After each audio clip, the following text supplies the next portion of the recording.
Shalom, bonsoir tout le monde, bonsoir à toutes et à tous. On est grâce à Midrash Yehuda Manitou, comme chaque mercredi avec le Rav Menachem Ackerman, on parle de Manitou, bien sûr les Ilou Nishmat et Yosef et Durand. Et je vais nous parler toujours de la moralité et l'égalité et nous dire de quoi parlent les histoires de la Torah. Bechavot. Exactement. Toda Rabba. Alors, bonsoir à tous et à toutes. Et le titre que j'ai lancé ce soir, c'est quand même la suite des cours précédents. Donc, pour ceux qui nous retrouvent aujourd'hui et qui n'étaient pas dans les cours précédents, en fait, je pense qu'on est dans le troisième cours sur ce sujet, ou le quatrième. On en a fait un ou deux sur un texte de Manitou, l'introduction qu'il avait écrit pour le livre, un des premiers livres en hébreu qui était sorti de Dr Ben Shmuel. Et ça, on avait étudié avant Hanouka. Et la semaine dernière, on a commencé à étudier un texte qui traite du même sujet, d'étincelles, d'un cours oral que Manitou a donné sur la paracha de Devarim. Et on va aujourd'hui continuer et terminer l'étude de ce texte-là. Ce qu'on va faire en plus, ce qui est un petit peu une nouveauté dans notre manière d'étudier, c'est que à part le texte de Manitou d'étincelles, quand on va le finir tout à l'heure, on va étudier en plus un texte du Rav Kook, l'introduction du Rav Kook à son commentaire sur les Haggadot qui s'appelle Enaya et qui, grâce à mon ami, mon élève Roni Sananès, qui l'a traduit en français, on peut étudier le texte du Rav Kook en français. Donc, dès qu'on a cette occasion spéciale, puisque il y a très peu de textes du Rav Kook à part ce que Menachem Regeger a traduit en gros et le professeur Benogros, il n'y a pas tellement de livres de textes qui sont traduits en français. Donc, grâce à ça, on pourra, c'est bien entendu parce que c'est lié avec ce qu'on étudie dans Manitou. Alors, je vais tout de suite ouvrir le texte de ce qu'on étudie nous. C'est-à-dire, donc c'est ici. Et on commence comme toujours par une petite fila. Ah non, excusez-moi. Ça, c'est pas le bon texte. Je me suis trompé.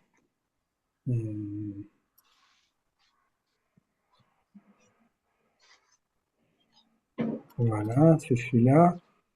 Et donc, comme j'ai dit, on commence tout d'abord par notre tefila habituel. Au début, j'espère que vous en avez pas marre, mais en tout cas, l'histoire nous prouve qu'on n'a pas terminé. לניצחון צבאנו צבא הגנה לישראל, שנזכה להשמיד, להרוג ולאבד ולשבר את כל אויבינו, לגרש את צוננו מארץ קודשנו ולשוב לכבוש ולהתנחל בכל חבלי נחלתנו, בפרט בחבל עזה ובגוש קטיף, נשמר על כל חיילינו מכל צרה וצוקה ומכל פגרה, לרפואת הנפש ורפואת הגוף לכל הפצועים ולכל הנפגעים במלחמה זו, ובייחוד donc le petit-fils de Josette, לנקמת דמם של כל החיילים הגיבורים שנפלו במלחמתנו, ושל כל הנרצחים השם ייקום דמם, ובתוכם יוסף אבנר השם ייקום דמו, בן אלי ורחל דורן שיבלו לחיים ארוכים, et son Yahrzeit, la deuxième année malheureusement de son départ, était il y a 10 jours, כי אתה אדוני הולך עמנו במלחמותינו, להושיענו ולהחיש גאולתנו, כמו שכתבת בתורתך, כי אדוני אלוהיכם ההולך עמכם להילחם לכם, עם אויביכם להושיע אתכם, ונאמר אמן. Amen. Voilà. Alors donc, comme vous le savez, on s'occupe d'un sujet général très important, qui est la question de la relation entre la légalité et la moralité. Il est tellement important que si vous regardez la marloquette de hier entre Betzalel Smotrich et Amit, j'ai oublié, comment il s'appelle, du Bagat, le Roche Bagat, le Shofet Rashi. Amit quelque chose. Ouais. Et il y a eu une grosse discussion entre eux hier. Il a envoyé toute une lettre. Et si on analysait ces textes-là, on verrait que on est complètement dans les questions qu'on est en train d'étudier maintenant. Et donc, ça nous renforce. Mais maintenant, comme on approfondit les choses selon Manitou, je vais pas directement au texte de Manitou qui parle de l'actualité, ça va arriver. Mais pour l'instant, on pourrait dire dans l'historique dans l'histoire, en fait, exactement. on est dans l'historique du développement de cette idée de la légalité et moralité au niveau d'un processus d'histoire. Et dans ce processus, on a commencé, je rappelle pour tout le monde, on a commencé dans les cours avec la création du monde, c'est-à-dire la volonté du créateur. Cette question de légalité et moralité dans la manière dont Akadosh Baruch Hu a créé le monde. Ensuite, on est passé essentiellement dans ce qu'on appelle les toladot, c'est-à-dire les identités des patriarches, et dans cette idée que le livre de Bereshit a précédé le don de la Torah, dans le sens du derech eretz shekadman la Torah, c'est-à-dire la morale qui précède le légal. Et actuellement, on est dans un sujet qui est les lois et les histoires de la Torah, dans lequel Manitou a fait un grand chidouche. On a commencé donc le texte la semaine dernière, qui est lié avec ça, mais le chidouche de Manitou, c'est que la Torah est un livre exceptionnel de tous les livres religieux ou pas religieux, la Briout. Et donc, ce livre a cela d'exceptionnel, c'est qu'il a à l'intérieur de lui deux genres qui n'ont a priori aucun rapport. Le genre juridique, c'est-à-dire des lois, des mitzvot, et d'un autre côté des histoires. Sipurim. Il y a plein d'histoires. Tout le livre de Bereshit, en gros, sauf exception, comme celle qu'on a vue la semaine dernière, qui était celle du guide anaché, ce qu'on appelle le nerf de la hanche ou le nerf sciatique. C'est-à-dire, à part cela, la Brit Mila et la mitzvah de procréation, à part ça, ces trois mitzvot, tout le livre de Bereshit, c'est que des histoires. Et la question de Manitou, c'est pourquoi un seul livre va rassembler en lui-même des histoires et des lois. C'est-à-dire, et nous on a l'habitude de pas se poser la question et de se dire, de trouver ça normal. D'un côté, la Torah nous raconte plein d'histoires, et puis après, d'un coup, elle s'arrête et elle dit, et maintenant, c'est comme ça qu'il faut faire le Shabbat ou qu'il faut manger kasher et tout. Et tout ça, pour Manitou, c'est pas quelque chose de trivial, au contraire. Il dit qu'il n'y a pas d'autres livres qui ont ce genre-là, ce genre de raconter des histoires et de mettre des lois en même temps. Et donc, il pose la question pourquoi, et sa réponse, c'est que la moralité se trouve dans l'histoire, la légalité se trouve dans la loi, et que l'obligation de celui qui étudie la Torah, c'est de faire constamment un yichud. Un yichud, c'est une unification de valeurs, c'est-à-dire que chaque fois qu'il va apprendre une loi, il doit se demander quel est le sens de cette loi. Et pour trouver la réponse, il ne va pas la chercher a priori dans les enseignements de la Torah orale, bien que cela aussi donne les ta'amei mitzvot, c'est-à-dire le sens des mitzvot, mais il pourra trouver dans la Torah elle-même le sens de la mitzvah. Comment? En ouvrant les passages qui sont des histoires. C'est-à-dire Dieu a raconté les histoires non pas pour les enfants au Talmud Torah, c'est-à-dire ou uniquement pour une information historique, mais aussi, puisqu'il y a toujours plein de dimensions dans chaque texte, aussi et presque essentiellement pour allier le sens qui est moral, le sens de la loi et la loi, et les deux ensemble.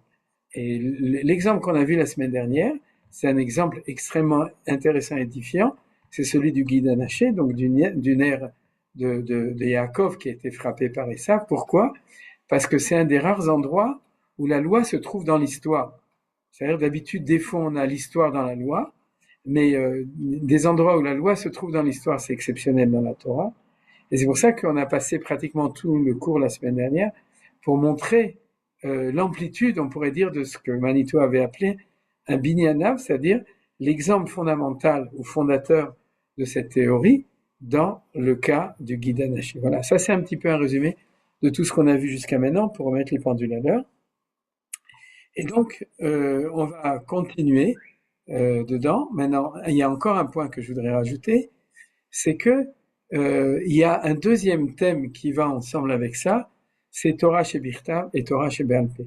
C'est-à-dire que la Torah a été donnée en deux parties, de même qu'il y a l'histoire et la loi, il y a aussi la Torah écrite et la Torah orale. Et la question fondamentale de Manitou, il y a bien entendu toutes ces questions, c'est pas que c'est lui qui les a posées, c'est que c'est lui qui a donné une réponse originale, parce que la question elle est classique par exemple dans ce cas-là, c'est pourquoi Akadosh Baruch Hu a tenu à mettre par oral ce qu'il a mis par oral et mettre par écrit ce qu'il a mis par écrit, jusqu'au point où il y a un interdit de la Torah, Dvarim Shebirtav יתה רשאי לומר בעל פה, ודברים שבעל פה יתה רשאי לכותבם.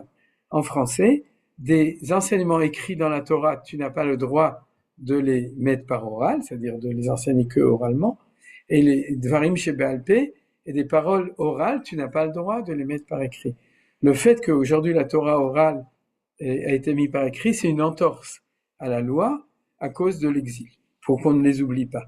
Donc c'est une manière de les mettre au congélateur, c'est-à-dire de les conserver pour ne pas les oublier. Mais normalement, il faudrait pas avoir d'autres livres que le Tanakh, que la Bible, Torah, Nevi, Miktuvim, et tout le reste devrait être uniquement Be'al Peh.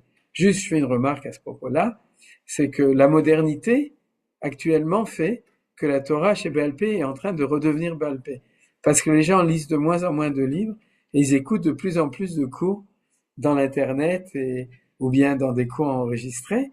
Et c'est quelque chose qui sans doute va dans le sens du retour à l'oralité de la Torah orale. Ça veut dire qu'il y a un retour et c'est un bon signe, c'est quelque chose de très bien pour nous. Surtout si on se voit, parce qu'il y a marqué que quand on étudie la Torah, il y a marqué Vayu ainecha roim et morecha. C'est-à-dire que lorsque tu dis la Torah, tu dois voir le Rav qui t'enseigne. Et c'est pour ça que dans les livres Sfaradim, il y a toujours une photo du Rav qui a écrit le livre au début du livre. Je ne sais pas si vous avez remarqué, mais il y a une photo du Rav Messas, il y a une photo du Rav Ovadia. Toujours une photo parce que il y a souvent même marqué Vayu ainecha roted morecha. Quand tu dis la Torah, une Torah orale, c'est une Torah où il y a quelqu'un en face. Donc, si c'est possible, en vrai, sinon en zoom et sinon avec la photo. Mais en tout cas, c'est bien comme ça qu'on le fasse comme ça. Voilà. Donc, pour revenir à notre texte de Manitou, la conclusion, c'est, vous voyez, le lien, mais le récit est séparé. C'est-à-dire, il y a un lien entre la mitzvah dans une partie de la Torah et l'histoire dans une autre partie de la Torah en général. On a vu, sauf Guy Danaché et d'autres exceptions, mais elle est très exceptionnelle puisqu'il y a marqué Alken. C'est-à-dire, on nous raconte une histoire et on nous dit, c'est pour ça que les enfants d'Israël ne mangeraient pas du Guy Danaché. C'est-à-dire, donc, comme je vous ai dit la semaine dernière, si vous posez cette question du lien entre l'histoire et la loi, n'oubliez pas le guide. Comme ça, vous serez sûr d'être lié avec notre enseignement. Donc, Manitou continue. On a lu en vitesse à la fin du cours de la semaine dernière le début de ce nouveau thème, mais on le reprend depuis le début. Dans le Talmud, on a la même structure, la halacha et la Haggadah. C'est-à-dire que Manitou nous dit, tu crois que le modèle de la Torah écrite, où tu as l'histoire et la loi, c'est que dans la Torah écrite, mais disons dans le Chumash, mais dans la Gemara, c'est-à-dire dans les textes fondamentaux de la Torah chez Be'al Peh, là-bas, tu n'as que de la loi, c'est d'ailleurs ce que les gens croient, que quand ils vont faire du Talmud, c'est-à-dire ils vont étudier un codex de loi comme ce qu'on apprend à l'université, premier alinéa, deuxième alinéa, troisième alité, parce qu'on finit par être, on n'en peut plus. Et donc, il dit non, pas du tout. Si tu ouvres une page de Gemara, 50% c'est de la loi et 50% c'est des histoires, ce qu'on appelle la halacha et la Haggadah. Alors, il dit pourquoi? Ben c'est normal. C'est vrai qu'il y a des livres qui sont que de halacha, comme Shulchan Aruch, que Haggadah, comme le Midrash. Le Midrash Haggadah, d'ailleurs c'est faux. Les Midrashim, il y a dedans aussi des lois. Par exemple, le Midrash Tanchuma, qui est un des deux Midrashim les plus importants dans la tradition, et d'ailleurs qui est un des plus aussi originels, puisque c'est un Midrash Eretz Israéli ancien, écrit par Rabbi Tanchuma. Il commence toujours par de la même manière. Amar Rabbi Tanchuma. Rabbi Tanchuma dit, pourquoi fait-on telle loi ou telle loi? Pourquoi on allume les bougies de Shabbat? Et il commence comme ça, pendant des feuilles, à raconter de la Haggadah. Donc, même là-bas, dans l'autre sens, dans le Midrash Haggadah, on trouve de la halacha, mais essentiellement, puisque les gens, ce qu'ils connaissent, c'est surtout la Gemara, en tout cas ceux qui connaissent la Torah chez Be'al Peh, eh bien, donc, ils vont se rendre compte de ça, que la Gemara elle-même, elle est un ensemble d'études de loi et d'histoire. Alors, les histoires là-bas, elles ont un nom spécial, c'est la Haggadah, et les lois, c'est la halacha. C'est pour ça qu'il y a ce qu'on appelle le Midrash halacha et le Midrash Haggadah. Si vous prenez le Midrash plus le Midrash, ça fait un drash entier. C'est-à-dire si vous prenez les deux ensemble. Et donc, ça, c'est un très grand chidouche de Manitou, de nous faire remarquer que c'est tellement fondamental que normalement, on ne doit pas avoir d'autre formule d'enseignement que cette formule-là, de faire une synthèse tout le temps de la halakha et la Haggadah, ou dans la Torah, des mitzvot et des sipurim. C'est quelque chose qui va en parallèle avec des noms différents. Voilà. Donc Manitou revient, il dit dans la Torah chez Birtav, il y a la même structure, le récit historique et les mitzvot. C'est dans le récit historique qu'on trouve le béour, l'explication des mitzvot. Voilà. Donc a priori, il a repris la phrase d'avant. Le mot qui nous intéresse, c'est le mot béour. Aujourd'hui, tout notre cours va être pour expliquer le mot béo, qui veut dire les vaer, ça veut dire expliquer. C'est-à-dire, donc on va expliquer pourquoi est-ce que Manitou a utilisé un mot qui est assez exceptionnel, parce que il aurait dû dire dans le récit historique, on trouve la Haggadah ou le sens des mitzvot ou la morale des mitzvot, c'est-à-dire, excusez-moi, il aurait pu utiliser un mot français.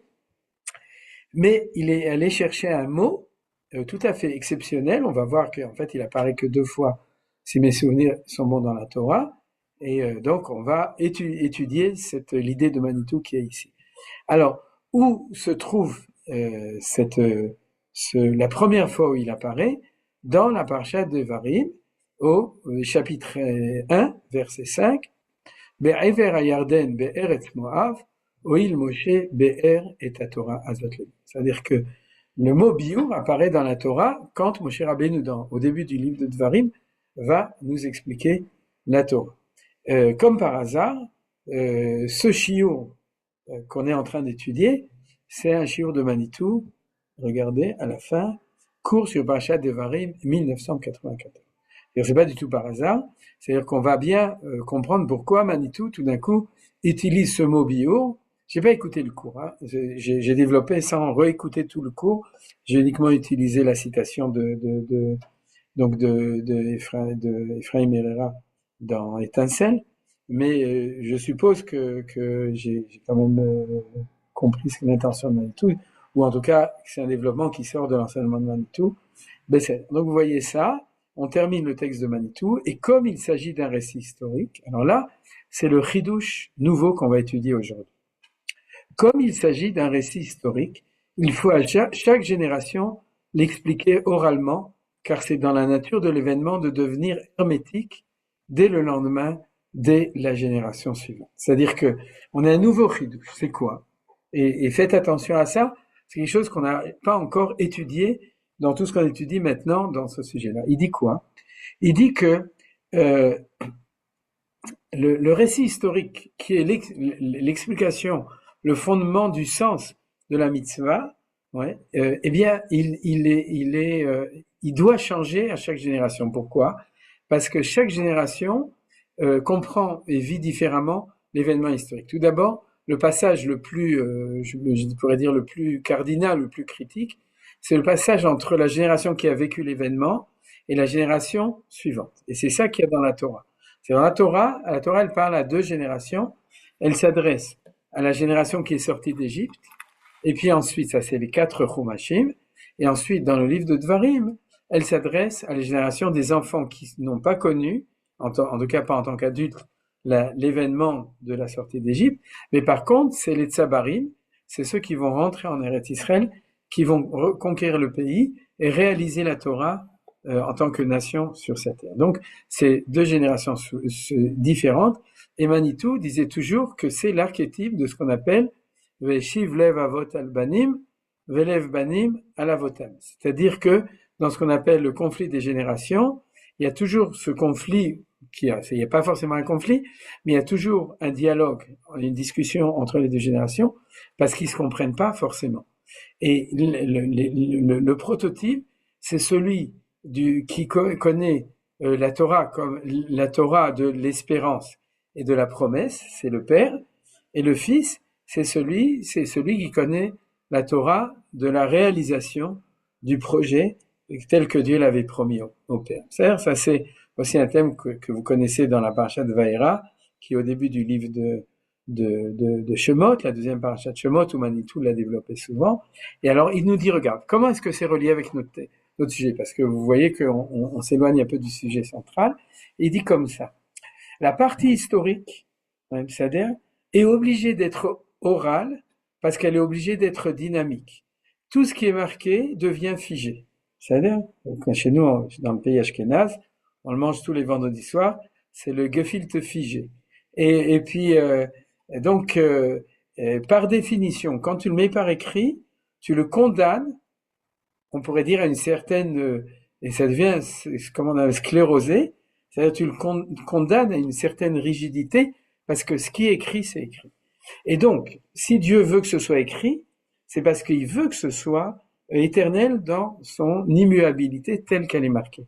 Par contre, s'il veut qu'elle soit éternelle dans son adaptation perpétuelle à une nouvelle situation, alors ça doit rester dans la Torah orale. Donc vous voyez, c'est la remarque qu'il dit ici quand il dit oralement. C'est-à-dire que il fait allusion au fait, c'est-à-dire que même si le récit est écrit dans la Torah, il est condamné à être raconté, cette histoire, et raconté à chaque génération, re-raconté, pour pouvoir être réexpliqué à chaque génération, parce qu'il est le garant de la capacité, par le fait qu'on va le raconter et re-raconter, ça va être le garant de la capacité de s'adapter à chaque génération, parce que chaque génération change de vision. Alors vous avez compris, la loi va être inscrite, puisque la loi va être gravée en tout cas celle qui est marquée dans le Deoraita, c'est-à-dire qui est marquée dans la Torah, elle va être inscrite parce qu'elle va être restée. Ce qui est écrit dans la Torah va devenir immuable par justement sa rigidité qu'elle est marquée, mais le fondement moral qui va l'expliquer est intégré dans une histoire. Une histoire, ça veut dire un processus d'histoire. Et si c'est un processus d'histoire, chaque génération vit l'histoire différemment, donc va comprendre le sens des mitzvot selon son histoire, et donc il va falloir chaque fois la réexpliquer. Vous voyez que c'est le lien entre l'idée Torah chez Birtav, Torah chez Balpé, et histoire et mitzvot dans la Torah. Vous avez compris le lien, c'est très important, parce que ces deux thèmes qu'on étudie, d'un côté la Torah orale, la Torah écrite, et d'un autre côté les histoires de la Torah et les lois de la Torah. C'est deux notions différentes, mais c'est deux notions qui sont imbriquées l'un dans l'autre, parce que l'histoire va être dynamique, elle va être racontée, et c'est pour ça que même s'il est écrit dans la Torah, elle a une composante orale dans ce sens-là. Est-ce que c'est clair ce que j'ai dit? Parce que j'ai fait une synthèse entre deux notions qui sont différentes. L'histoire est vraiment écrite dans la Torah. Elle n'est pas racontée par oral. Dieu a décidé de l'inscrire, elle n'a pas laissé. Il l'a pas laissé dans l'oralité. C'est-à-dire, mais nous dit Manitou, elle doit être à chaque génération l'histoire re-expliquée, re-racontée, et on va voir que c'est ça le fond de du mot bio. C'est-à-dire, c'est pour ça qu'on est en train de l'étudier. Le mot biura Torah, on va voir que c'est ça le secret de ce mot-là, c'est cette équation que Manitou est en train d'expliquer ici. Alors, on va terminer le texte de Manitou. Je voudrais rattacher cette indication à la Haggadah de Pessah. La Torah prévoit. Alors, pourquoi avec la Haggadah? Vous vous souvenez que sur quoi est axée la Haggadah? Sur les quatre quoi? Pas les quatre quoi? Les quatre enfants, non? Voilà, ouais, je pensais que quelqu'un avait dire les quatre coupes de vin. Les quatre fils. Oui, les quatre fils, exactement, les quatre fils. C'est-à-dire que toute la Haggadah, contrairement à un chiour, une déclamation, un texte intéressant, c'est-à-dire elle est toute axée sur la question du fils et la réponse du père, c'est-à-dire, et qui est marquée dans la Torah 4 fois. Vaya kishancha bincha lemor, lorsque ton fils te demandera. Alors, tout ça, pourquoi? Parce que justement, la Torah veut nous dire que toi qui es sorti d'Égypte, ton fils, il n'est pas sorti d'Égypte. Toi qui as décidé de faire ton alia depuis Trifouille-les-Oies, ton fils qui est né en Israël, ou en tout cas qui a grandi en Israël, il n'est pas grandi dans la même chose. Toi qui as fait la guerre de 14-18, ton fils l'a pas fait, ou la guerre de 1948 ou de 67, etc., etc. Et ton fils va normalement donc te demander pourquoi est-ce que tu fais ça, ou pourquoi tu te conduis en fonction de ça de cette manière, etc. Et du coup, tu dois te rendre compte que ce que tu lui dis, c'est pas ce que toi tu as vécu. C'est une nouvelle Torah orale, c'est-à-dire c'est la même histoire, mais c'est une nouvelle manière de le raconter parce que c'est ton fils. Parce que si c'était la même manière, le fils ne poserait pas de questions et toi directement tu lui dirais viens on lit ce qui est marqué dans la Torah. Vous comprenez? Parce que le langage de la Torah serait pour lui. Or non, la Torah elle-même nous prévient. Elle te dit je te préviens, ton fils va te demander parce qu'il va dire qu'il comprend pas ce que tu dis et ce qui t'est arrivé et tu dois le traduire. D'ailleurs, il y a 4 fils, comme on dit chaque fois parce qu'il y a 4 archétypes, c'est le Maharal d'identité des enfants, etc. Ça veut dire que c'est universel et éternel, qui aura toujours un dialogue des toladot, c'est-à-dire un dialogue entre l'engendreur et l'engendré, oui, entre le père et la mère, bien entendu, et l'enfant, dans ce genre de choses. Et donc, il nous dit, c'est pour ça que le soir de la sortie d'Égypte, qui est l'histoire de l'événement, oui, dans la Haggadah, c'est-à-dire que la Torah prévoit, lorsque ton fils demain s'interrogera en disant de quoi s'agit-il. La génération qui suit celle de la sortie d'Égypte ne comprend pas Pessah. C'est la Torah qui le prévoit et qui nous explique que c'est normal. Moïse doit expliquer la Torah qu'il a dite pour les pères dès qu'il parle pour les fils. Vous comprenez? C'est-à-dire que c'est pas un étonnement, c'est pas le fils rebelle qui pose des questions, c'est le fils normal. C'est-à-dire le père qui s'étonne que son fils ait des questions, c'est un drôle de père. C'est-à-dire il veut rester pépère, mais il a perdu peut-être ses repères. Donc là, nous dit Manitou, c'est normal. C'est normal parce qu'on passe d'une génération à l'autre. Alors, ce qu'il y a de très beau dans ce texte de Manitou, il y a 2 choses. Le premier, c'est que pourquoi la Haggadah s'appelle la Haggadah? Parce que il y a marqué dans la Torah, lorsque ton enfant te posera la question, Veigadeta lebincha. C'est-à-dire que le mot Haggadah n'a pas été inventé par les sages, bien que la Haggadah c'est un texte rédigé par les sages, mais on aurait pu la raconter, l'écrire Sipour, ou Torah Yetziat Mitzrayim, ou n'importe quoi. C'est-à-dire, il y a plein de noms possibles, mais elle est devenue, pour tous les juifs du monde, la Haggadah de Pessah. Et donc, elle s'appelle comme ça à cause du Passouk, mais vous remarquez quelque chose d'intéressant, c'est que dans la Torah orale, quand on va nous raconter des histoires, ça s'appelle aussi la Haggadah. C'est-à-dire que cette idée que la Torah orale a décidé de dire que les histoires dans la Torah orale s'appellent Haggadah, je pense que sans Manitou, en tout cas moi personnellement, j'aurais jamais pensé à ça, et peut-être que je me serais même pas posé la question pourquoi le Midrash Haggadah s'appelle le Midrash Haggadah, c'est-à-dire les Haggadot qui sont dans l'enseignement de Chazal, c'est qu'elle nous dit, tu dois pas nous raconter des histoires.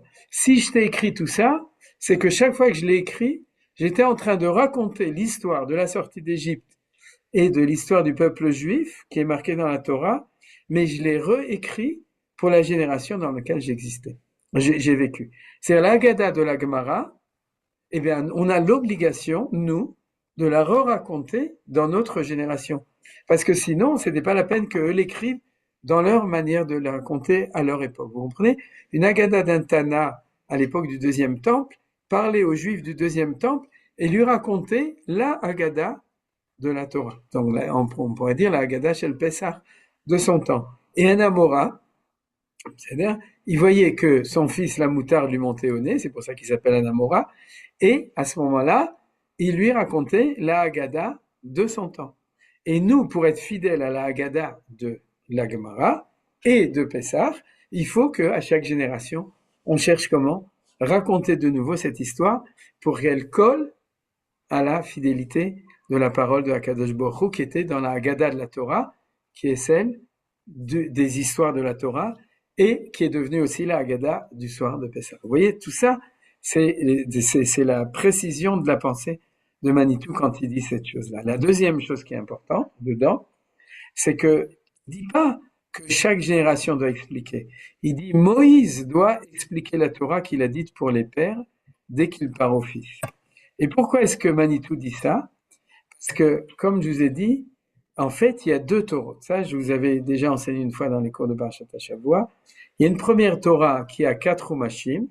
Il y a une deuxième Torah qui s'appelle Mishneh Torah, c'est-à-dire qui est le livre de Dvarim. Vous savez que le livre de Dvarim s'appelle Mishneh Torah. En français, Deutéronomimus, Deutéronome, c'est-à-dire 2T, c'est le 2, c'est-à-dire, et le Mishneh Torah, c'est le fait que Moshe a répété la Torah une deuxième fois. Tout le monde demande pourquoi Moshe avait besoin de répéter. Est-ce que on comprend pas assez bien avec une fois? Pourquoi des fois certaines parachiotes sont répétées au mot près de la même manière, sauf des toutes petites nuances comme les 10 paroles Seret Adibrot, comme toutes les lois de la cacheroute des animaux, qui est répété avec 2 ou 3 toutes petites nuances, mais sinon c'est mot pour mot dans Parashat Re'eh comme dans Parashat Shmini. Alors pourquoi est-ce que ça a été répété?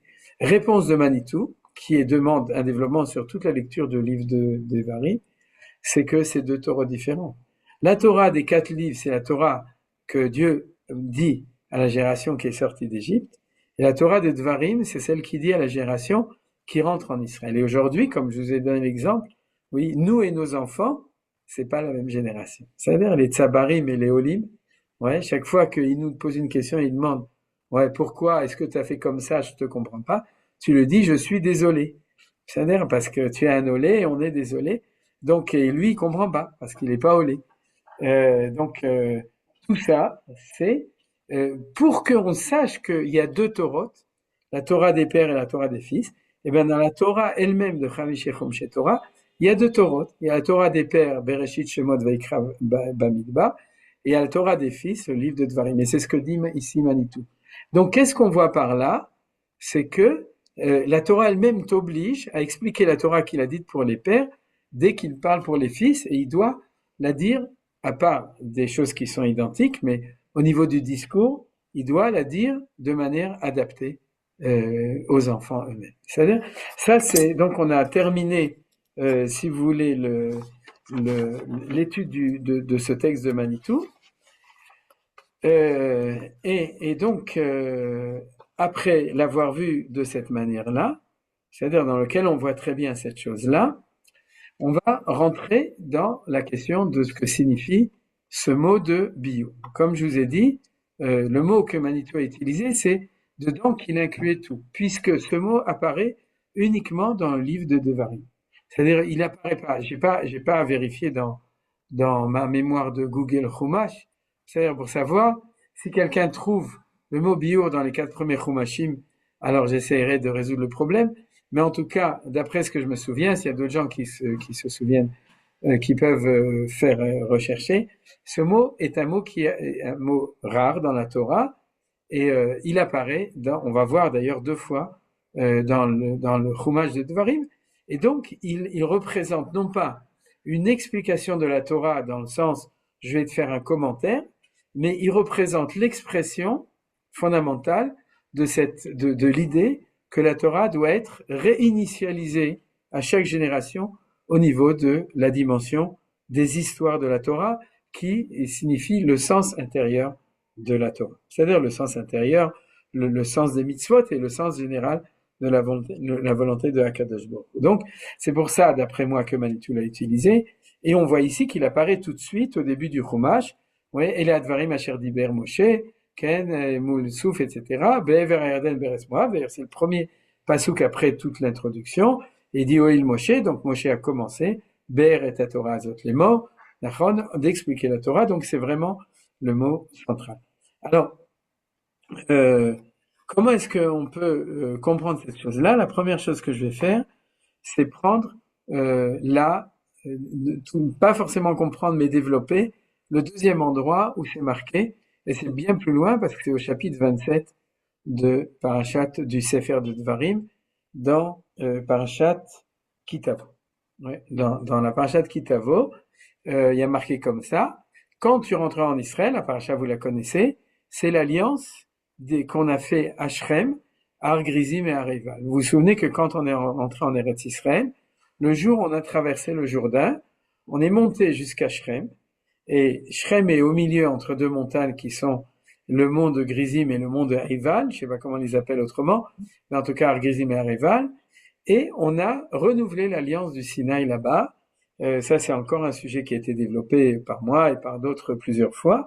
C'est qu'en fait on a 2 alliances de Kabbalat Torah. On en a une sur le mont Sinaï qui correspond aux 4 premiers livres de la Torah, c'est l'alliance pour les pères, et on a une deuxième qui correspond à l'alliance pour les fils, qui a été faite en premier Be'arvot Moab, dans les plaines de Moab avec Moshe, Et en deuxième, de manière la plus importante, la plus définitive, le jour où on a franchi le Jourdain, donc on a fait notre aliyah en tant que peuple à l'époque de Yoshua ben Nun, juste après la mort de Moshe, et cette alliance a été faite différemment de celle du Sinaï, de nouveau avec des montagnes, mais avec deux montagnes, Har Grizim et Har Ebal. Et qu'est-ce qu'elle nous a demandé Akadosh Baruch Hu?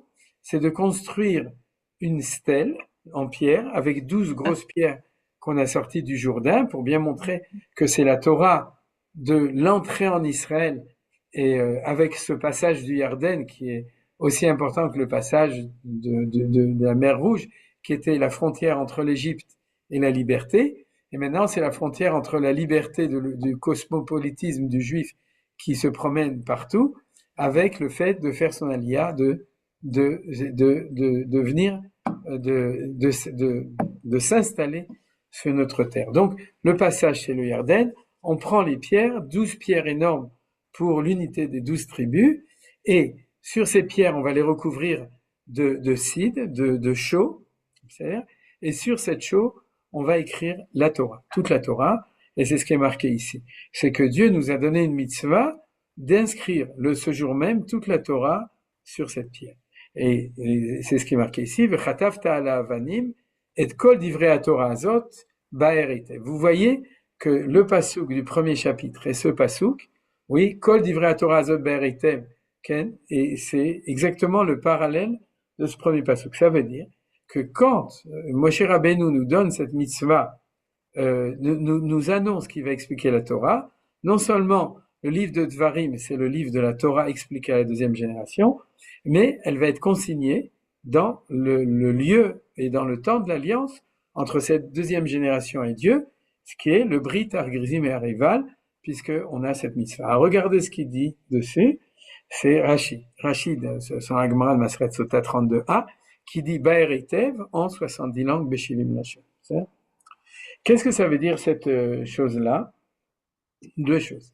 Premièrement, que la Torah va être écrite Ba'eritev, donc l'explication pour cette génération qui rentre. Vous comprenez? Ça, c'est la première chose. Tu dois l'écrire dans le langage de cette génération qui est rentrée en Israël. De même que la Torah des Aseret Adibrot de la première version et des Tariag, première version de Shemot Veikra Bamidbar Bereshit jusqu'à Bamidbar, c'est celle qui était celle de la première génération. Celle de la deuxième génération, elle va être donnée par Moshe dans Dvarim, elle va être inscrite sur cette stèle, sur cet édifice, et pour nous dire que maintenant, c'est la Torah de la génération qui rentre en Eretz Israël. Et la deuxième chose qui est incroyable, c'est les 70 langues. Pourquoi? Alors je pense que du coup, vous pouvez comprendre. Les gens qui l'étudient a priori sans Manitou, ils disent oui, on l'écrit en 70 langues pour proclamer que la Torah est universelle. C'est vrai, mais c'est en deuxième stade. C'est-à-dire que je vais dire les choses comme ça. Si cette Torah de cette deuxième génération est le prototype de l'idée que la Torah à chaque génération doit être, je dirais, re-exprimée, donc il y a 70 manières de dire la Torah écrite. Vous comprenez? C'est les Shivim Panim la Torah. Parce qu'à chaque génération, il faudra la réécrire d'une des 70 manières. Il y en a plus que 70 du coup. Il y en a autant qu'il y a de générations dans l'histoire. Mais 70, c'est de nouveau, les Shivim Panim, c'est un prototype. Et cette Torah, bien qu'elle ait été peut-être écrite uniquement une fois, mais d'une certaine manière, peut-être qu'il n'y avait que le livre de Dvarim, il y a dans la Gemara de Sota énormément d'explications sur ce qui a été écrit. Il y a pas une seule explication. Mais en tout cas, elle avait en elle ce potentiel de la pluralité des manières d'exprimer la Torah pour qu'elle ait en elle la force de pouvoir être réexprimée dans toutes les générations. Et si elle peut être exprimée dans toutes les générations, alors elle peut être aussi exprimée pour que les non-juifs puissent l'entendre. C'est ça qui est extraordinaire.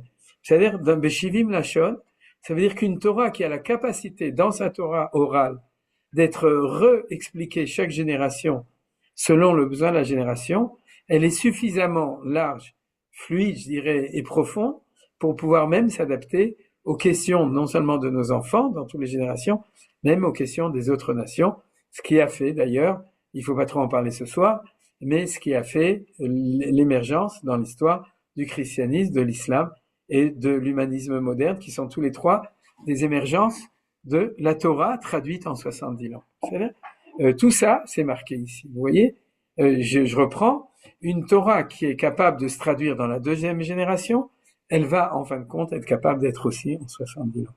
Voilà, ça c'est l'idée en fait fondamentale de ce mot Ba'er, de Biur, que on voit dans ce développement de l'idée de Manitou. Alors, pour continuer, tout d'abord, je ferme ce texte et on ouvre un nouveau texte, c'est le texte du Enaya de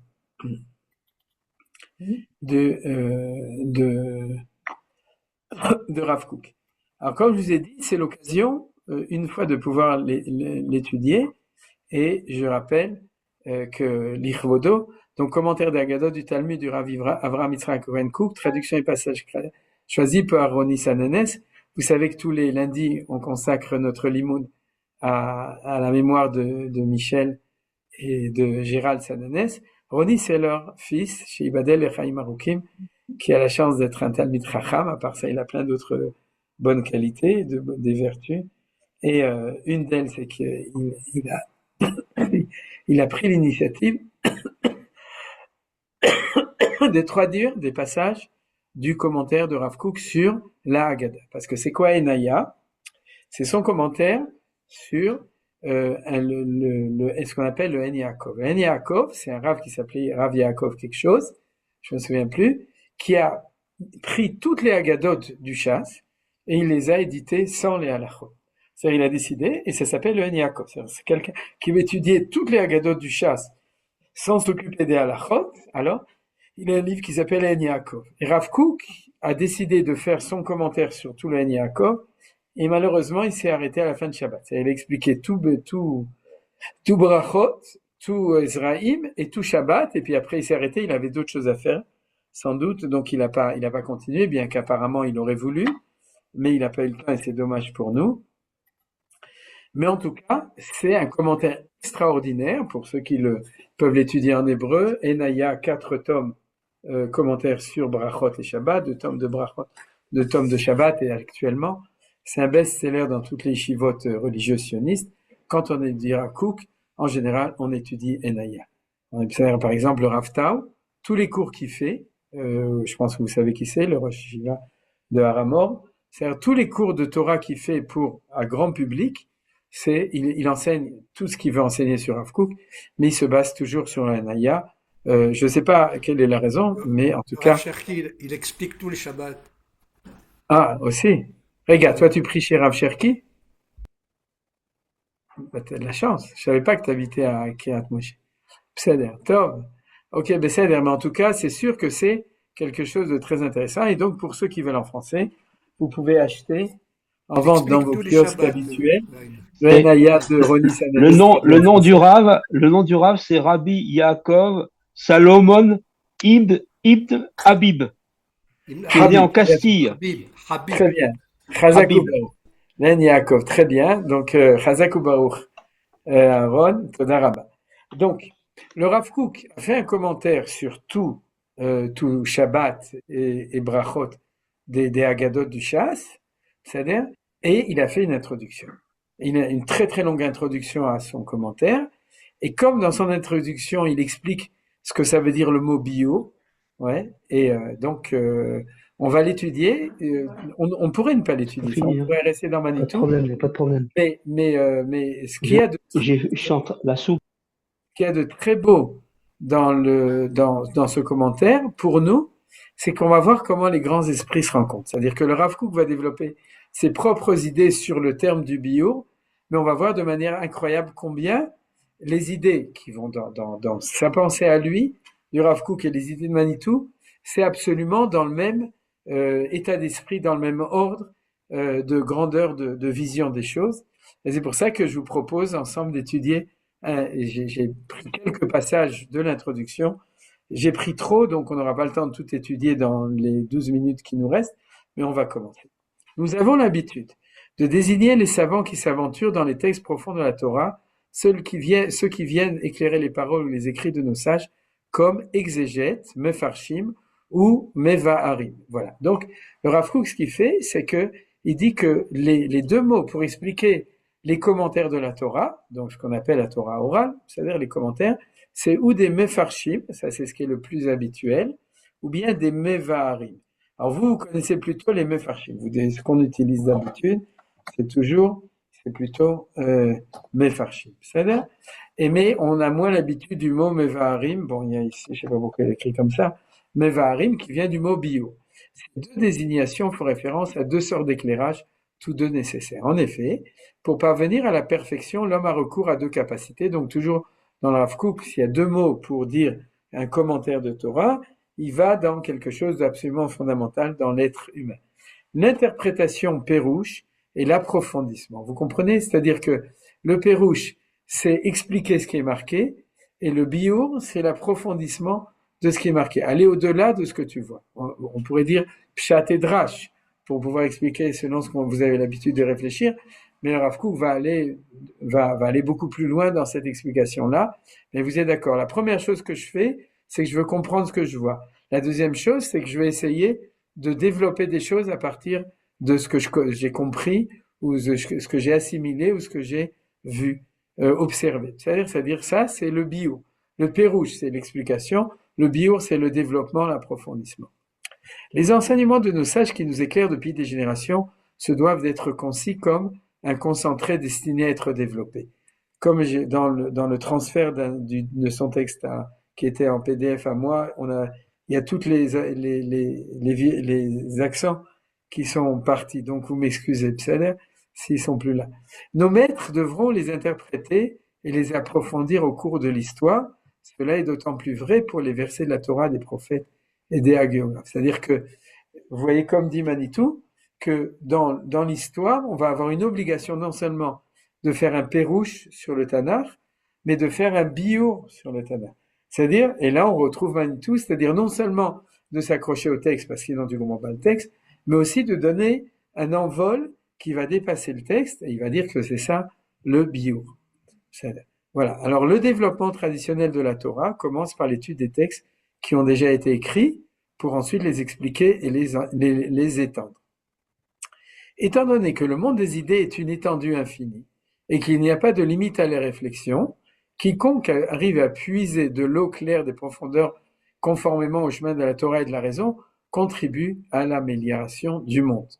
C'est-à-dire, ça on est d'accord avec ce chidouche, c'est-à-dire que Arukai Meretz Mida, la Torah est infinie, le monde est infini, donc lorsque tu donnes des explications de la Torah ou du monde basé sur la Torah, tu contribues à faire le tikkun olam, à améliorer le monde de cette manière-là. Il y a deux approches aux pensées et aux idées qui ont déjà été exprimées par le passé. La première consiste à comprendre le sens interne du texte, excusez-moi, il faut que je mette, et ce qui est sous-entendu par lui-même. D'accord, vous avez compris.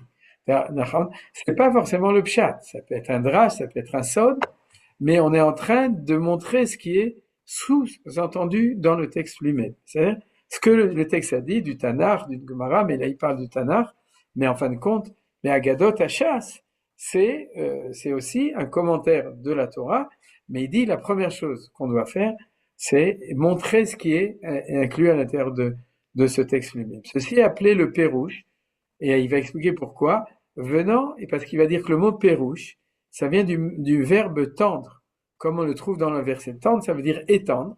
Voilà, regardez, il amène un pasouk qui se trouve dans Yeshayahu, chapitre 25, verset 11, ou Peras Yadav Bekirbo, Kacher Yefares, a Soche l'Israël.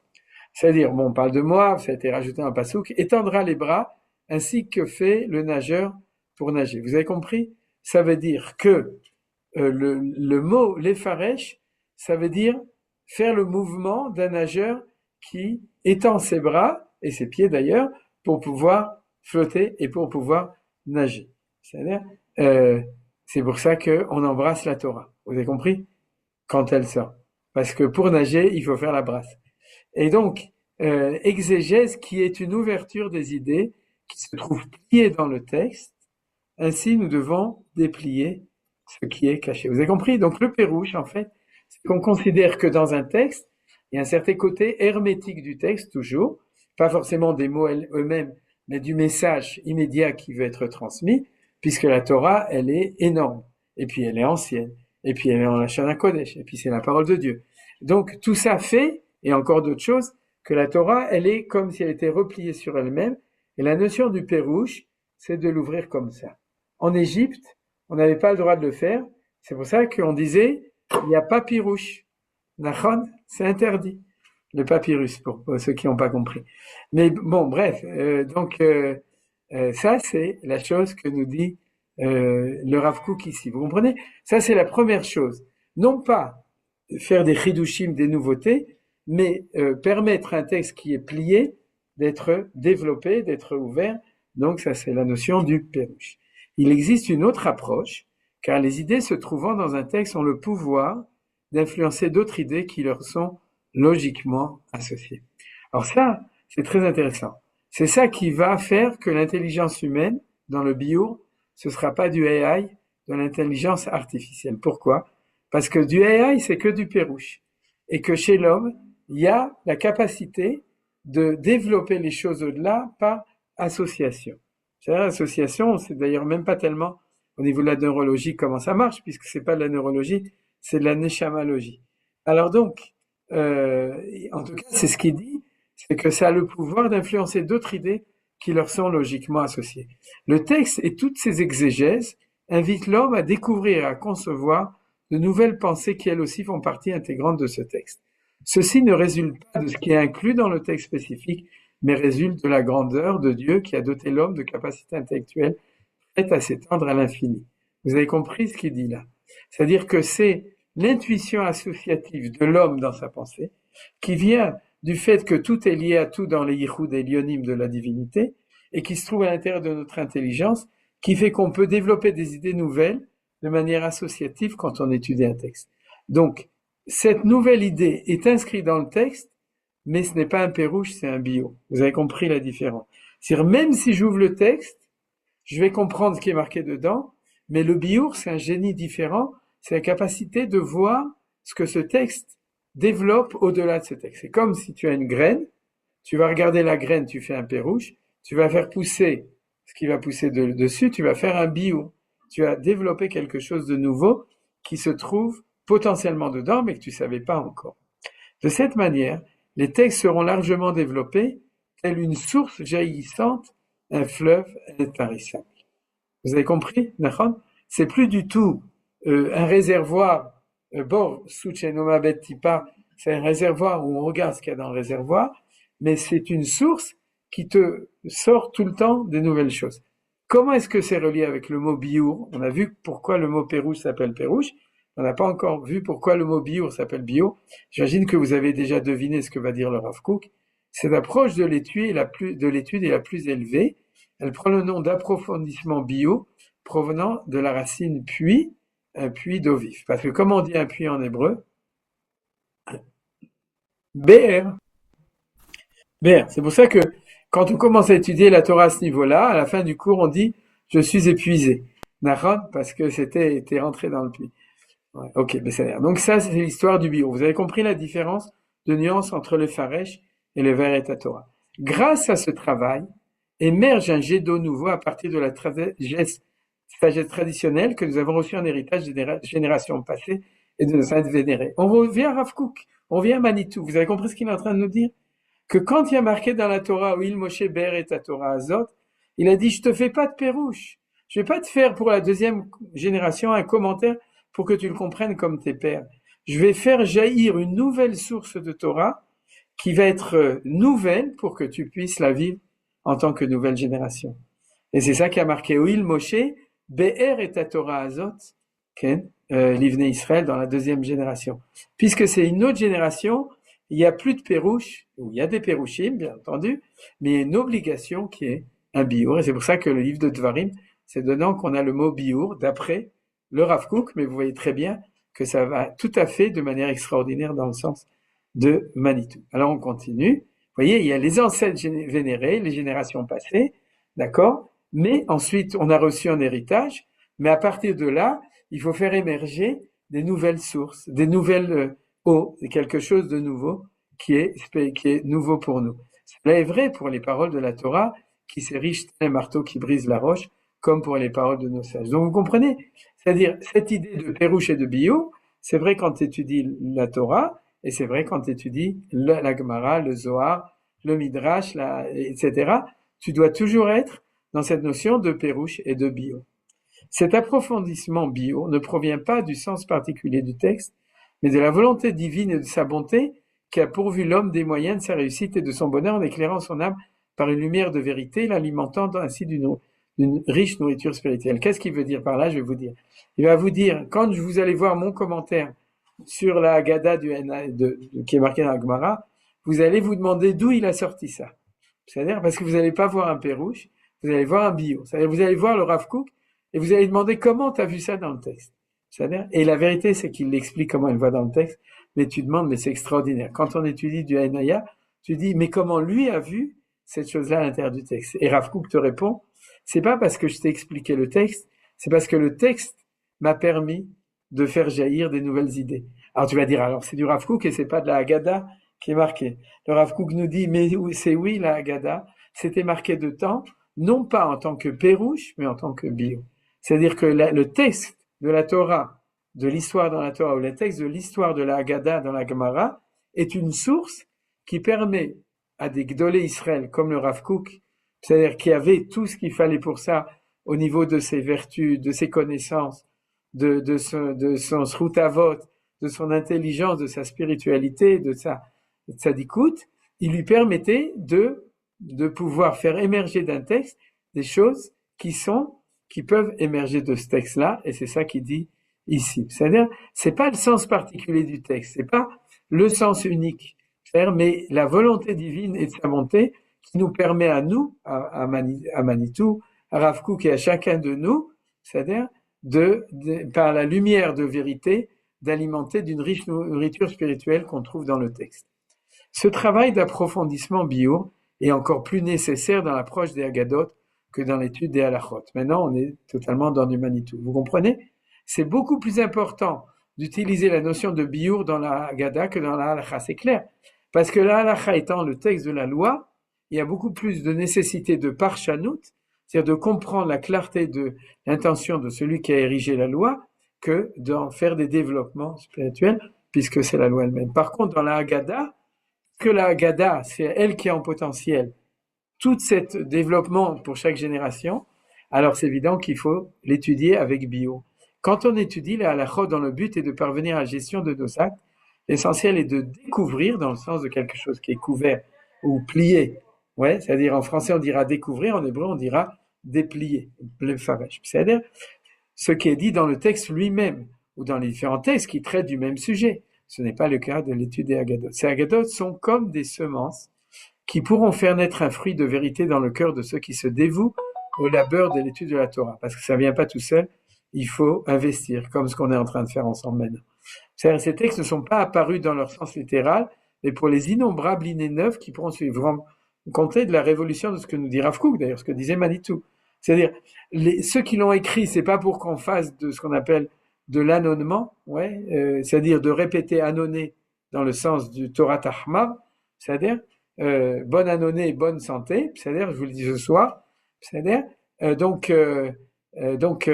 d'annonner les textes de la Haggadah, de les répéter, de dire, regardez comme les sages, ils étaient beaux, ils étaient intelligents, ce qu'ils ont dit, c'est extraordinaire, etc., puis les ploient. Non, ça c'est un bon stade, mais il dit, ça c'est le premier stade pour les gens primaires. Pour les gens qui savent étudier la Torah, le texte est une invitation, c'est-à-dire à créer, à trouver dedans les innombrables idées neuves qui pourront suggérer, et c'est pas toi qui l'as inventé, c'est ce que Dieu a mis dedans, et par ton intermédiaire à toi. Vous comprenez la force du Rav Kook dans sa confiance, dans le besoin d'innover dans la lecture des textes. C'est-à-dire, bien entendu, n'importe qui, ce qu'il dit, c'est pas de la Torah de Moshe. C'est-à-dire, si c'est quelqu'un qui sait pas étudier ou qui est un apicores, alors il peut dire des choses terribles, comme d'ailleurs les autres religions. Mais s'il est dans la Torah et qu'il est confirmé dans son enseignement par les gens qui peuvent le confirmer, les autres chachamim, à ce moment-là, bien entendu, c'est le cas de tous les enseignements des chachamim. C'est ce qu'on a ici.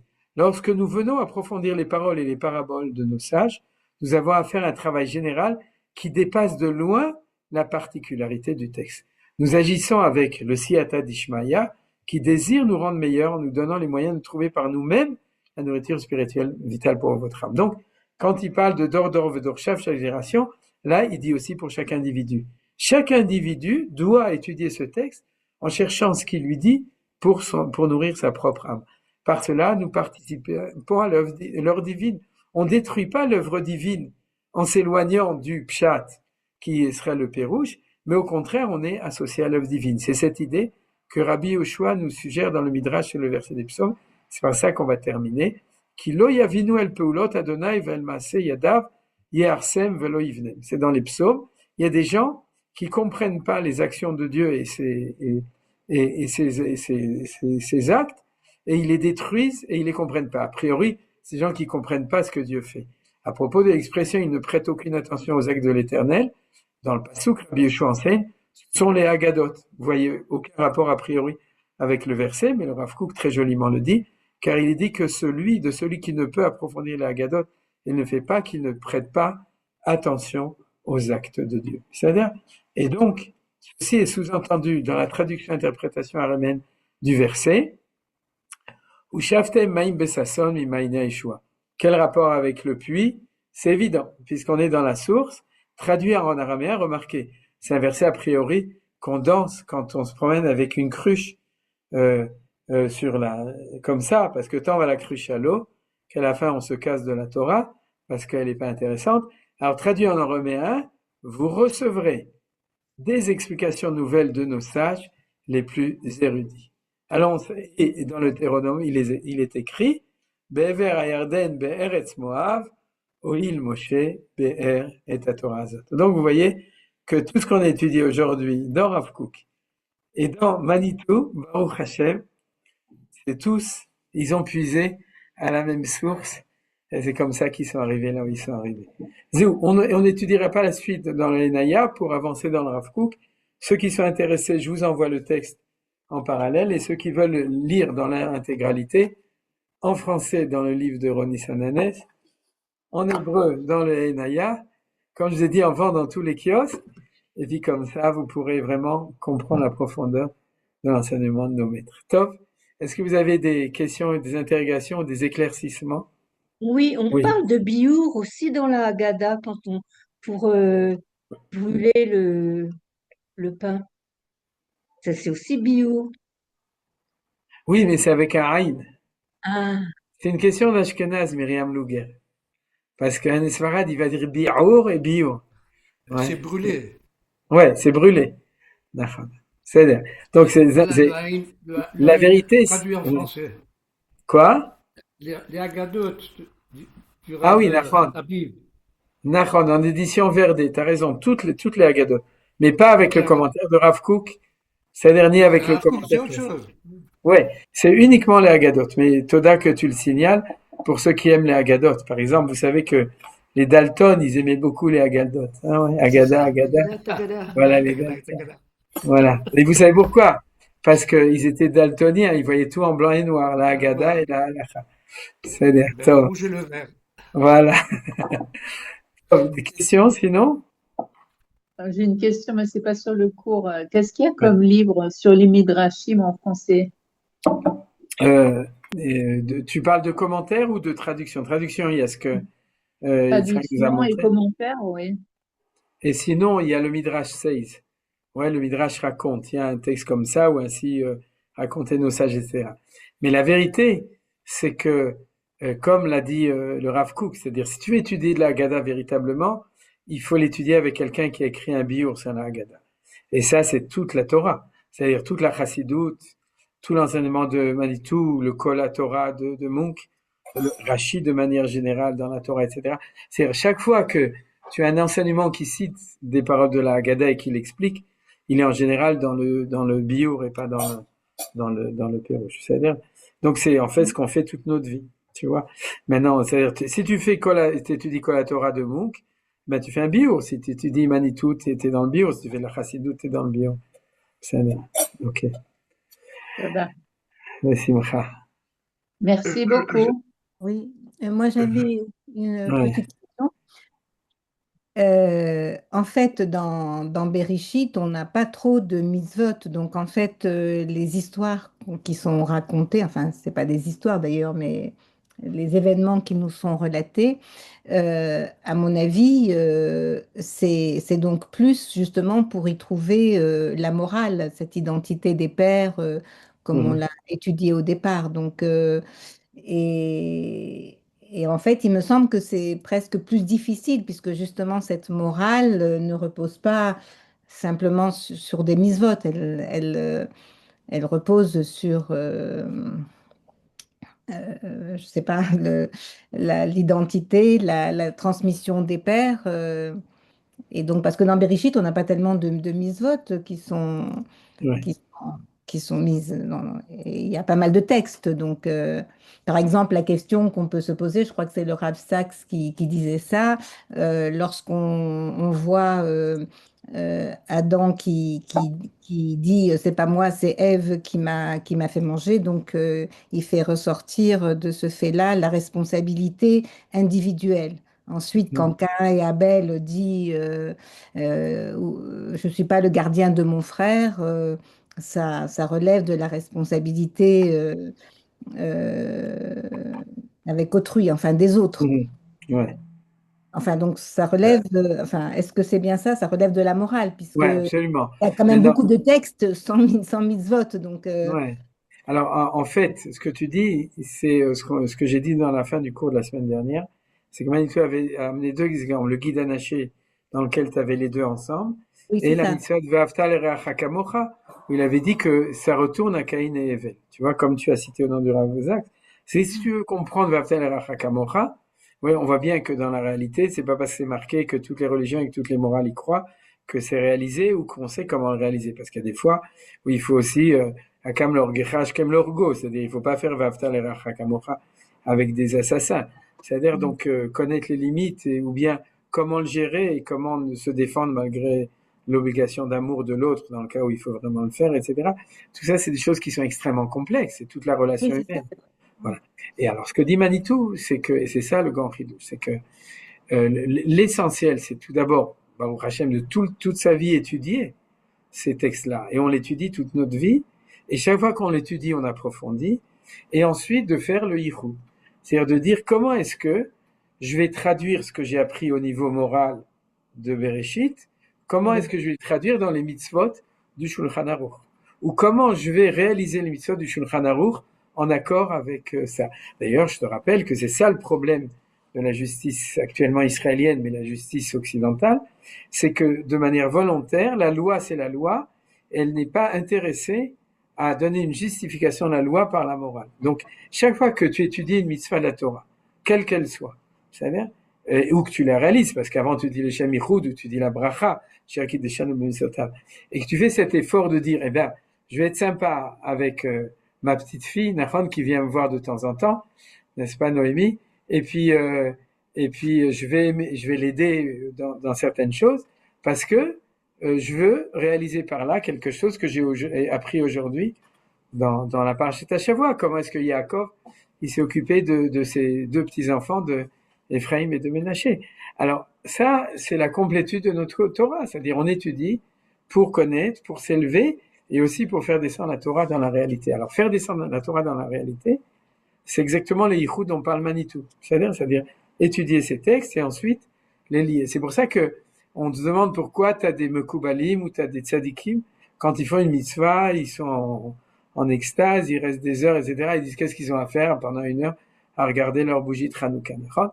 Pourquoi ils se bougent pas un petit peu? Et en fait, si tu leur demandes, ils vont t'expliquer. C'est-à-dire que ils sont en train de faire ce yichud entre leur monde intérieur et puis la mitzvah. Voilà. Donc, je crois que c'est ça l'idée essentielle de Manitou, de nous rappeler qu'on doit, si la Torah a donné ces deux choses dans le même livre, où on a vu même dans la Gemara, où il y a Agada et Halacha, c'est parce on ne doit jamais séparer ces deux notions. Je crois que j'ai répondu à ta question, non? Oui, oui, c'est ça, oui, c'est cette séparation-là que Ouais. ne faut pas faire. Enfin, il faut bien. Ouais. Le but Bien qu'ils étant de. soient éloignés, comme a dit Manitou dans la phrase qu'on a commencé, bien qu'ils ne sont pas l'un à côté de l'autre, eh ben, c'est à nous de les mettre l'un avec l'autre. Ah, D'être mechaber. Dans merci. BR, Dans Be'er, c'est bête. Et Aleph, Resh. Ouais. Non, parce que on peut lire Béor un peu, quoi, avec les lettres. Yafémer. Ça, je suis Hein. tout à fait. Ouais, c'est Yafémer. Et Ça y est, ensuite, il y a deux symboles. Euh, il y en a un, c'est le puits, aller chercher dans les profondeurs de la terre. Et il y a le symbole aussi de la montagne, s'élever Ah, Behar. Mais là, oui, c'est pas avec un Aïn, c'est avec un Hey. Zahra, Mais ceci dit, je voulais le dire aussi à Myriam, c'est qu'on se trompe jamais. C'est-à-dire, parce que par exemple, vous regardez, comment il s'appelle, Rav Shimshon Raphaël Hirsch, qui s'occupe toujours de montrer les différentes racines des mots qui sont proches. Et il a un concept que quand c'est proche, c'est proche. Or, toutes les lettres gutturales, Hey, Aïn, Aleph, et Resh. le Het, les lettres qui sont ici, elles sont des lettres proches. C'est-à-dire que des mots, le mot Beher, Behar, BR avec Aleph, BR et BR, et elles ont sûrement un sens commun, bien qu'a priori je vois pas le lien entre brûler et expliquer. C'est-à-dire, sauf que en français brûler, il y a le bête et le rêche de BR dedans. Mais, et je vois pas. Par contre, ce que tu dis, Behar, c'est Yaféméod, et Behor, c'est encore plus joli, disons, dans le sens qu'en effet, si on parle de Horot, c'est-à-dire l'intériorité des choses, le bio, c'est montrer sur un texte non pas seulement le pérouge qui est le texte tel qu'il est, mais trouver la lumière qui éclaire ce texte. Donc, Be'er, Be'or, c'est Mamash Yafé. Chazak ou Baruch Shulamit. C'est bien. Top. Pour aller dans le même sens, je Ouais, ne sais pas, je pense à haute voix maintenant. oui. Dans PR, on a les deux lettres bar, bet et resh. Alors, bet, ça va avec. Et bar, c'est ce qui vient après. C'est l'enfant, ce qu'on arrive à en faire. Les conséquences de. Yafé Meod. En fait, c'est encore une dracha. C'est Alors, comme mais attends, j'ai pas Comme fini. le Aleph, il est silencieux, on peut l'enlever et dire que ça fait, au lieu de BR, ça fait BA. Ok, je suis tout à Alors, fait d'accord avec toi. Il y a alors, fait mal. alors que, alors, je sais pas, hein, ça vient comme ça. Alors que le peluche, c'est Oui, pas dégrossi, c'est péré Adam, c'est un peu sauvage, c'est à l'état naturel. il a fait, il a fait, C'est pas de dire ça de la Torah, mais il faut le prendre dans le sens subtil, quoi. il a fait. Pas le sauvage, sauvage, le non dégrossi. Il a fait, Chazak ou Baruch, c'est très joli aussi. C'est-à-dire, donc on a fait plein de limoud que sur un mot, vous avez remarqué? Tout le כבוד shiur, הרב, c'était sur un mot. Ouais, כבוד הרב, Ken. אה, Ah, יש, shalom. כבוד הרב, שלום. Ken, שמעתי משהו יפה, אני רוצה להגיד לכם. Ken, יוסף זה מילים פיוס. Ken. Ah, il a fait. הוא עשה את Ken. הפיוס עם כולם. יפה, Il a- נכון? אהבתי C'est את זה, nifla. רציתי להגיד לך את זה. Nachalan ou le kulam shomimota.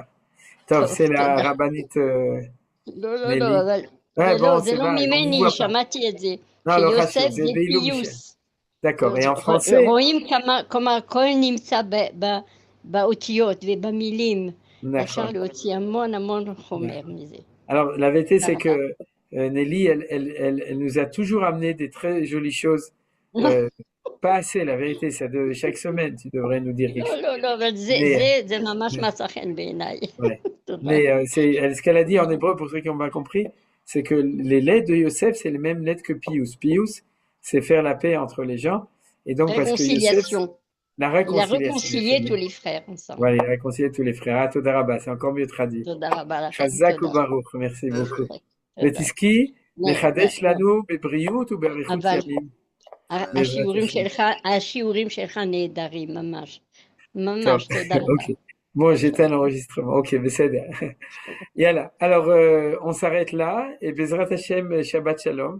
וניפגש שבוע הבא, בעזרת השם. שבת תודה שלום. כל טוב. שלום, תודה רבה. בשמחה רבה. שלום, מבורך. שלום.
My sister.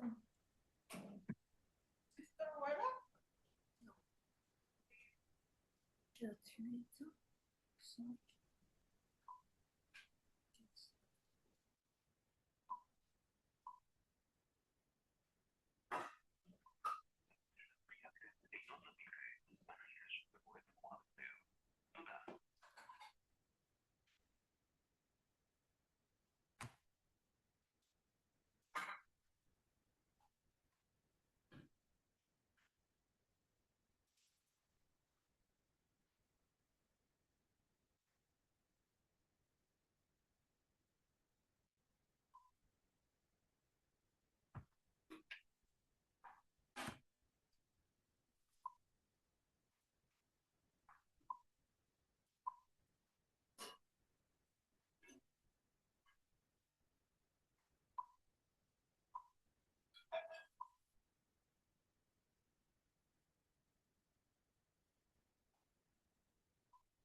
5. Okay.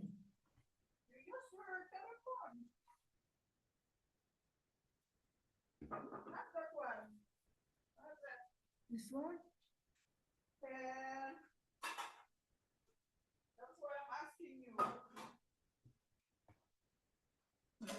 That's really good. Don't just the one.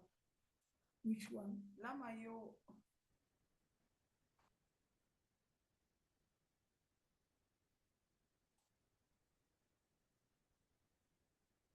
Your sister? Ma sister in Israël, באותה אני מדברת על ma sister à Paris.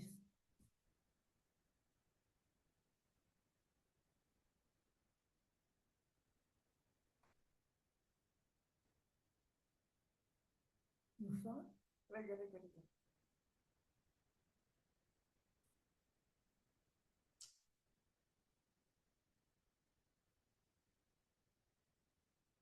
Joël, tu m'entends?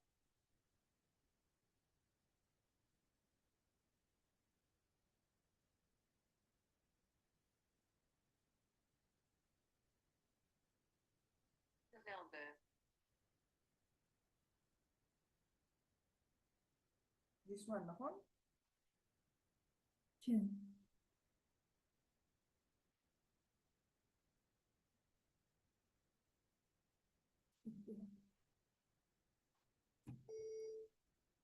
תודה.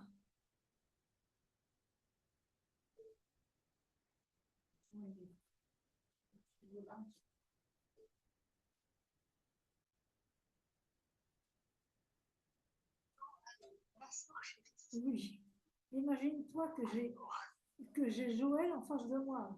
Elle ne m'entend pas, mais comme on sort d'un cours, je la vois. Ben, elle sort du même cours que moi. Alors, qu'est-ce que tu me racontes de beau? D'abord, comment va ton bras? Pas mal. On dit qu'il y en a pour entre 6 et 1 an, 6 mois et 1 an. C'est complètement normal. Mais c'est pas loin, là, ça va pas mal. Ça va pas mal. J'ai pratiquement bon, avec. Je voudrais faire un peu plus d'exercice que je m'en fais, j'exagère. Parce que j'aimerais faire plus d'exercice. J'en fais un peu quand même. Joël, J'en fais un peu. elle ne m'entend pas. Sinon, on aurait pu. Joël, elle est en face de moi, mais elle ne m'entend pas. Alors, c'est pas grave. Parce qu'il y a moyen d'être ensemble. Ah, ça, je sais pas du tout, quoi. Je suis pas très bonne dans ce genre de truc. Moi, je suis carrément nulle. Pas loin. Pas loin. Et sinon j'ai recommencé à regarder le bridge, la leçon de, comment elle s'appelle, cette professeure. Non, non, une femme. On allait chez elle. Madame Pigeon, je ne sais pas du tout de qui tu parles. On allait chez elle. Tu vois pas qui c'est? Pigeon. Pigeon. Geneviève Pigeon. Ah, Pigeon.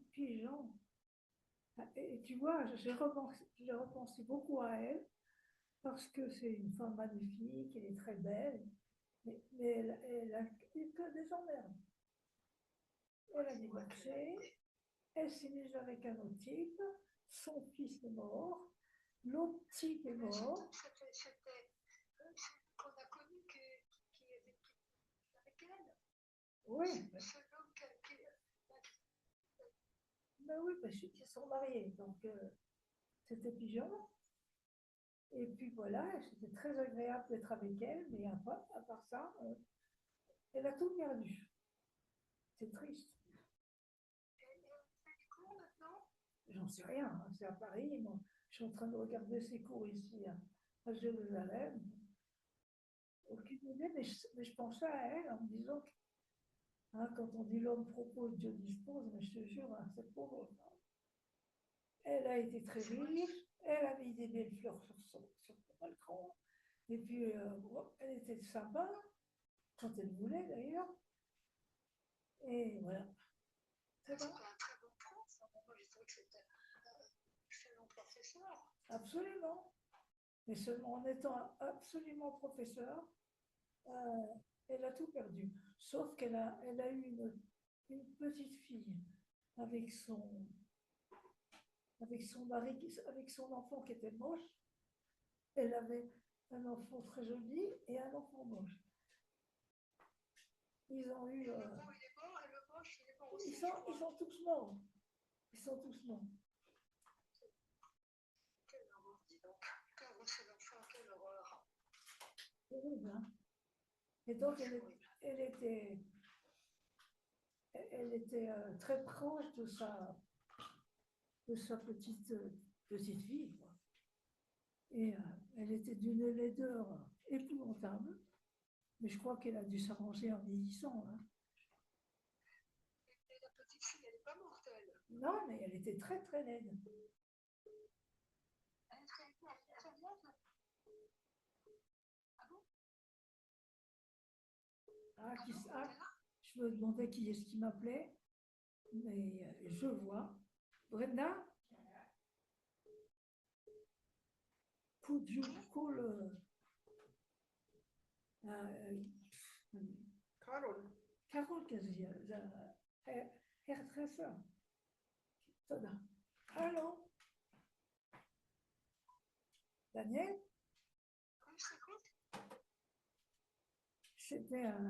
C'était ma coiffeuse. Et j'ai appelé ma bête à Pellet parce que je suis tellement nulle avec tout ça, tu vois. Elle me l'a mise et je l'ai refusée. Sinon, toi, tu te promets. Elle fait avec l'ordinateur? Ah oui, c'est tout faire, hein. Mais pas moi. Brenda. Ouais.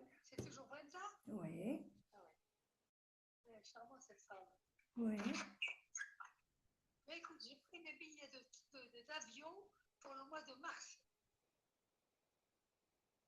Je viens te voir au mois de mars. Et qui est-ce qui vient aussi? Ah, je sais pas. Je sais pas. Moi, je viens. Je sais pas qui vient d'autre. C'est pas Michael? Je sais pas. Je sais pas. Je ne sais pas. Je sais pas. T'as vu la photo du petit bébé d'État de je sais plus qui, de petit bébé qui vient d'arriver sur la Terre. Tu l'as vu? Le petit bébé qui vient d'arriver sur la Terre? Oui. De son familière? Mais non, elle vient d'accoucher. Qui? La femme d'Assaf. Ah bon? Voilà. La somme is given. La somme is given. Alors, il est né le 25, il est né comme Jésus? Il est né il y a 2 jours. Il y a 2 jours, là on est le 30. Et donc la Brit Mila, ce sera dimanche. On est 31. Donc, voilà, mais écoute, c'est quand même difficile pour des enfants d'avoir leur anniversaire le 31. Écoute, on n'est pas catholique, hein, on s'en fout. On s'en fout, mais tu vois, par exemple, Félix, il a son anniversaire le 27, c'est sûr, maintenant, on ne sait pas quel est Noël. Hein. Mais le 26, c'est un peu compliqué quand même, parce que quand il était petit, on faisait Noël. Maintenant, on ne sait plus. Mais tu vois, c'est quand même la fin de l'année, c'est ça, on ne pense pas vraiment en cadeau. Enfin, on était à Essaouira. On lui a fait plein de petits cadeaux, des babouches, de l'huile d'argan, un t-shirt de l'équipe du Maroc. Il a eu plein de petits cadeaux, puis il aura un gros cadeau qui va être naturellement une Game Boy, avec laquelle je ne suis pas du tout enthousiaste, mais bon, je paye quand même. Ouais. Bon, écoute. Hein. C'est vrai que c'était compliqué pour lui d'avoir son anniversaire 2 jours après Noël. Bah, si on fait pas. Alors, il a combien d'enfants à SAF? Pardon? C'est pour combien d'enfants à SAF? Ils sont premiers? Non. Lui et son frère, ils ont eu une fille et maintenant un garçon, mais en même temps pratiquement. Donc ce seront des copains. Ah oui, bah c'est bien ça, c'est très bien. De Marie, la petite fille, la fillette de Louise, la petite, elle s'appelle Marcia, elle est vraiment adorable, cette gosse, elle était avec nous au Maroc. Et c'est une gosse qui est tellement joyeuse, qui est tellement prête à faire toutes les expériences possibles. Elle a 16 mois. Elle comprend tout ce elle t'attrape par la jambe, elle te dit viens, elle t'attrape par le pantalon, elle s'emmène quelque part. Elle te montre quelque chose. Elle est adorable, cette gosse. C'est vraiment charmant. C'était notre petit jouet pendant toutes les vacances. C'était acquis à les faire. On mangeait des churalanes avec Marcia, aller chercher des tortues avec Marcia, voir les moutons avec Marcia. Et c'était acquis, irait jouer avec Marcia. Et ben moi, ma toute petite, elle a pris un chiffon, elle a commencé à laver par terre. Marcia prenait un petit balai puis elle balayait. Voilà. Quel âge elle a ta petite? Quel âge elle a? 1 an et 2 mois ou 3 mois. Oui, c'est ça. Ben non, elle a 1 an et 6 mois. Oui, le genre. Le genre. Ok. Alors, quand est-ce que tu m'as dit? Tu viens quand? En mars. Alors, la date, attends, bouge pas. Je dois avoir mon carnet pas loin. Oui. Il y a Joël qui vient. Et quand elle revient, je reviens avec eux. Très bien. On va février, mars. J'aurais pu marquer Israël. Le 19 mars. Ah non, oui, c'est ça, oui, le 19 mars. Le 19 mars au 2 avril. Très bon anniversaire chez toi, et peut-être même Pessah d'ailleurs. C'est quand Pessah? Je ne sais pas. Khamishi, Chichi, en mars, non, ça ne doit pas être en mars.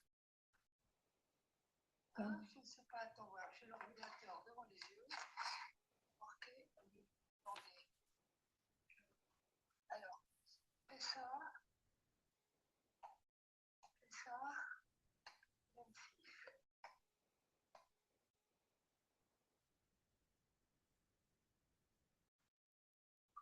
Alors, date et origine.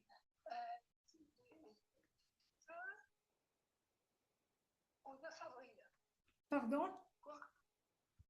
Ce sera donc le 1er avril. Comment je parle d'eux? Où tu parles d'eux? À Paris. Ah, tu me quittes le 2. Je te quitte le 2. Et je rejoins le 19 février. Non, mars. Bon, bah, je vais essayer de 19 mars. Je trouve pas mon stylo, je trouve rien pour écrire, tout va bien. C'est pas grave, on attend d'en parler. Ah. Tu sais, comme Yorael est fréquent flyer, il y a plein d'avantages à voyager avec lui. Quand on attend le truc, on est dans les salons de je ne sais quoi, on nous a mangé plein de bonnes choses, etc.